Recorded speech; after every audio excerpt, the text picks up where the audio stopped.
Imagine करो आधी रात को आपकी बोट समंदर में डूब रही है। डूबती हुई बोट सी फ्लोर पर जाकर गिर जाती है और आप उस बोट में फंस चुके हो। हर तरफ अंधेरा है और पानी में खतरनाक क्रिएचर्स आपको खाने के लिए तैयार हैं। ये कोई मूवी का सीन नहीं है बल्कि रियल लाइफ स्टोरी है हैरिसन ओकेनी की, जिसने समंदर की गहराइयों में फंसी हुई इस शिप में 3 दिन सरवाइव किया था, वो भी बस एक कोका कोला की बोतल के साथ। रात के टाइम एक जैसकॉन 4 टग बोट नाइजीरिया के पोर्ट से अपना सफर शुरू करती है। इसका मिशन था गैसोलीन से भरी एक बड़ी ऑयल टैंकर शिप को अटलांटिक ओशियन में सिक्योर करना। बोट में 12 बंदे होते हैं जिनके लिए ये एक आम रूटीन का टास्क था। रात के टाइम तमाम क्रू मेंबर्स अपने अपने रूम को लॉक करके सो जाते हैं। जब वो सो रहे थे तो बाहर तूफान और बहुत गंदी लहरें शिप से टकरा रही थी। रात को तकरीबन 4 बजे हैरिसन ओकेनी, जो इस बोट का कुक था, वो बाथरूम जाने के लिए उठता है। इसी दौरान एक बड़ी लहर आती है और बोट उलट जाती है। हैरिसन पूरी शिप में इधर उधर बह रहा था और ये शिप पानी में डूबना शुरू हो जाती है। हर कैबिन में पानी तेजी से भरता जा रहा था। हैरिसन सेफ्टी ढूंढता है लेकिन तमाम क्रू के कमरे अंदर से लॉक थे। सारे रूम लॉक इसलिए होते हैं क्योंकि इनको ऑर्डर मिला हुआ होता है कि इस एरिया में पायरेट्स चोरियां बहुत करते हैं। अब बोट बिल्कुल पानी में डूब गई थी। हैरिसन को ऑफिसर का कैबिन खुला हुआ तो मिलता है लेकिन उसमें भी पानी भरा हुआ था। वो वहाँ से होता हुआ वॉशरूम में एंटर होता है जिधर एक चमत्कार हो जाता है। जैसे ही बोट समंदर के बॉटम में जाकर लगती है, उस वॉशरूम में एक एयर बबल था जिसमें हैरिसन सांस ले सकता था। वैसे तो ये एयर बबल सिर्फ 1 मीटर बड़ा था लेकिन ये कीमती हवा फिलहाल किसी को जिंदा रखने के लिए काफी थी। हैरिसन अंधेरे में अकेला बैठा हुआ था और वो इस खौफनाक सिचुएशन में कुछ कर भी नहीं सकता था। उसको लगता था कि बाकी क्रू मेंबर शिप से बाहर निकलकर बच गए हैं और वो अकेला इस कंडीशन में फंसा हुआ है। उसको यहाँ पर कोई भी बचाने नहीं आएगा। वैसे हैरिसन सही सोच रहा था, इसको कोई बचाने आता भी नहीं है। हैरिसन अपनी इस एयर वाली जगह से निकलता है और शिप में सप्लाई ढूंढने के लिए घूमता है। उसको मैट्रेस मिलते हैं जिसके ऊपर वो बैठ जाता है। इधर शदीद किस्म की ठंड थी और हैरिसन ने अंडरवेयर के अलावा कुछ भी नहीं पहना था। हर तरफ बिल्कुल अंधेरा होता है। हैरिसन भूखा प्यासा था और उसको सिर्फ कोका कोला की बोतल मिली थी जिसपे उसको सरवाइव करना था। उसको पता था कि इधर से उसको जल्द ही निकलना पड़ेगा क्योंकि जितनी देर वो इस छोटी सी एयर वाली जगह पर रहेगा उतनी ही ज्यादा कार्बन डाइऑक्साइड बढ़ती जाएगी इसके सांस लेने की वजह से, और एंड में ऑक्सीजन की कमी की वजह से वो यहाँ पर भी ज्यादा देर तक सरवाइव नहीं कर पाएगा। तो इसका सर्वाइवल भी रेस अगेंस्ट टाइम था। वो कोशिश तो करता है रस्सी के जरिए चैम्बर से बाहर निकलने की लेकिन कामयाब नहीं हो पाता। जब कोई और ऑप्शन नहीं बचा तो वो वहीं कांपता हुआ बैठा रहा और दुआएं करता रहा। वो अपनी बीवी का, अपनी फैमिली और दोस्तों के बारे में सोचता है कि उनका क्या होगा अगर ये मर गया। 2 दिन गुजर जाते हैं और उसको कोई आइडिया नहीं था कि मदद आएगी भी। हैरिसन को खौफनाक आवाजें सुनाई देती हैं जैसे कोई सी क्रिएचर बोट में किसी चीज को खा रही है। हर सांस के साथ CO2 इसके कैबिन में बढ़ती जा रही थी जिसने एंड पर इसी की जान ले लेनी थी। तो क्या कोई इसकी मदद को आएगा भी? सरफेस पर साउथ अफ्रीकन डाइवर्स की टीम को पानी के नीचे भेजा जाता है इस शिप के मलबे को इंस्पेक्ट करने के लिए, लेकिन ये कोई रेस्क्यू ऑपरेशन नहीं था। इन लोगों को सिर्फ शिप से बॉडीज बाहर निकालने के लिए भेजा जाता है क्योंकि शिप के सारे डोर लॉक थे और इनको पता चल गया था कि तमाम क्रू मेंबर मर गए हैं क्योंकि वो तो रूम्स में लॉक थे। 4 लाशों को पानी से बाहर निकाल लिया जाता है और हैरिसन की फैमिली को भी इन्फॉर्म कर दिया जाता है कि वो मर चुका है। लेकिन किसी को ये नहीं पता था कि शिप में बैठा कोई दुआएं कर रहा है कि उसको बचा लो इससे पहले कि देर हो जाए। फंसने के 60 घंटे बाद हैरिसन को एंकर ड्रॉप होने और डाइवर्स के तैरने की आवाजें सुनाई देती हैं। तो वो उनकी अटेंशन हासिल करने के लिए जोर जोर से हथौड़े मारता है शिप के लोहे पे ताकि उनको पता चल सके कि कोई यहाँ पर जिंदा है। लेकिन जैसकॉन 4 एक बड़ी शिप थी और डाइवर्स तो इस नियत से आते ही नहीं है कि उन्होंने किसी फंसे हुए इंसान को शिप से बाहर निकालना है, तो उनको इसके पास पहुंचने के लिए देर ही लगनी थी। जैसे ही रेस्क्यूअर शिप में बॉडीज ढूंढ रहे थे,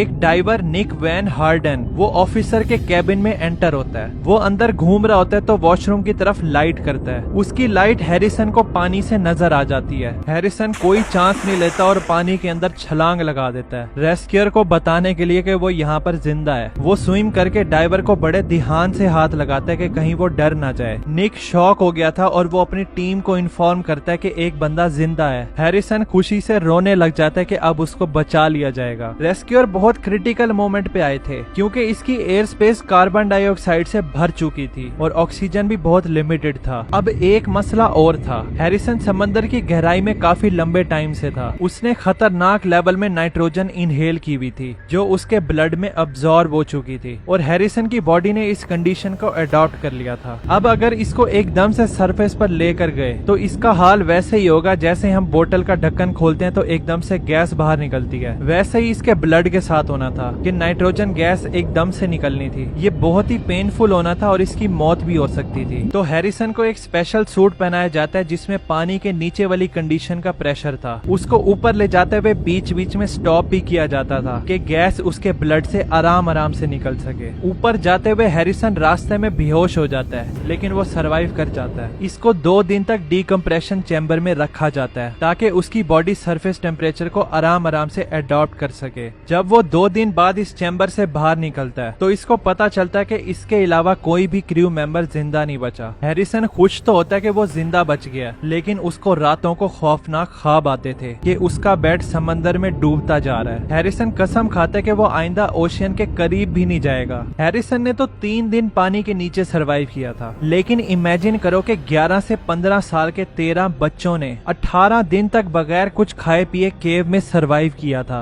जब ये सब अंदर थे और इनकी केव फ्लड से भर गई थी और बाहर जाने का रास्ता बिल्कुल ब्लॉक हो जाता है। इन बच्चों को किस तरह बाहर निकाला गया इस केव से, इस पे मैंने ये वाली वीडियो बनाई है। चैनल को सब्सक्राइब करने के बाद लाजमी देखना। मिलते हैं फिर केव में इन छोटे बच्चों के पास। Thanks for watching.